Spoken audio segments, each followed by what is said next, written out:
చంద్రబాబు నాయుడు గారు అంటున్నారు కదా! నేను తలుచుకుంటే జగన్మోహన్ రెడ్డి బయట తిరిగేవాడు కాదు. ఎప్పుడో లోపలికెళ్ళిపోయేవాడని. నిజంగా జగన్మోహన్ రెడ్డి గారిని అరెస్ట్ చేసే అంత సాహసం చేయగలరా చంద్రబాబు నాయుడు?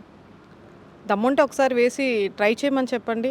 ఆలోచన వస్తుంది అంటేనే 40% ఓట్ బ్యాంక్ ఉన్న ప్రజలు, ఈ రాష్ట్ర ప్రజలు ఏ విధంగా స్పందిస్తారనేది ఒకసారి మీరు మాట్లాడిన మాటలకే ఇప్పటికే ఉన్నది. కాబట్టి ఒక్కసారి వెయ్యాలన్న ఆలోచన వస్తేనే ఎలా ఉంటుందో అనేది చూస్తే, గతంలో సోనియా గాంధీ గారు చేసినటువంటి నిర్వాకానికి ఏ విధంగా ఈరోజు వాళ్ళ పరిస్థితి ఏంటి, ఆ ఉనికి అనేదే లేకుండా పోయింది. ఈ రోజు మటుకి మరి చంద్రబాబు నాయుడు గారు మీరు కూడా అదే నిర్ణయం తీసుకోవాలనుకుంటే వేయండి. దాన్నేముంది, ఇప్పుడు అందరినీ చేస్తున్నారు కదా! వైఎస్ఆర్సీపీ ఎంటైర్ పార్టీని, శ్రేణుల్ని, అలాగే మాజీ మంత్రుల్ని, ఎమ్మెల్యేలు ప్రతి ఒక్కళ్ళని కూడా మీరు టార్గెట్ చేసి సామాన్య కార్యకర్త దగ్గర నుంచి, అభిమాని దగ్గర నుంచి ఈరోజు అక్రమ అరెస్టులు ఎందుకు చేయట్లేదు? చాలా చేస్తున్నారు, కోకొల్లలుగా చేస్తూనే ఉన్నారు.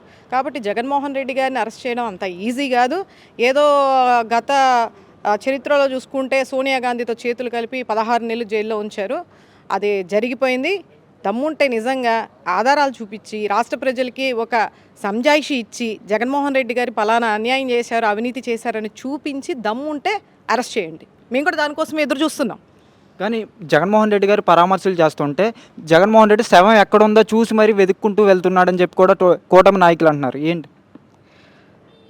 అసలు వీళ్ళకి అంటే ఈ 2 సంవత్సరాలుగా అధికారంలోకి వచ్చి కూడా వీళ్ళు ఎంతసేపటికి జగన్మోహన్ రెడ్డి గారిని టార్గెట్ చేస్తూ ఉన్నారు. ఎందుకంటే అసలు ఇప్పుడు ప్రజలందరూ కూడా ఆలోచిస్తుంది ఏంటంటే, అసలు అధికారంలో ఎవరున్నారు ఈరోజు? జగన్మోహన్ రెడ్డి గారు ఉన్నారా, లేకపోతే కూటమి ప్రభుత్వం చంద్రబాబు నాయుడు గారు ఉన్నారా అని ఆలోచిస్తూ ఉన్నారు.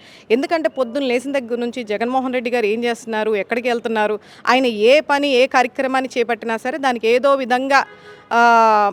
విధంగా ఇబ్బంది పెట్టాలనో, లేదంటే ప్రజల్ని డైవర్ట్ చేయాలనో, ప్రజల్ని తప్పుదారి పట్టించాలనో, వీళ్ళు కల్పితాలని ఒక స్క్రిప్ట్ రూపంలో ప్రెస్ మీట్లు పెట్టి చెప్తా ఉన్నారే తప్ప, ఈరోజు నిజంగా శవాన్ని పెట్టుకొని ఈరోజు రాజకీయం చేస్తుంది ఎవరనేది ప్రజలు చాలా గమనిస్తూనే ఉన్నారు.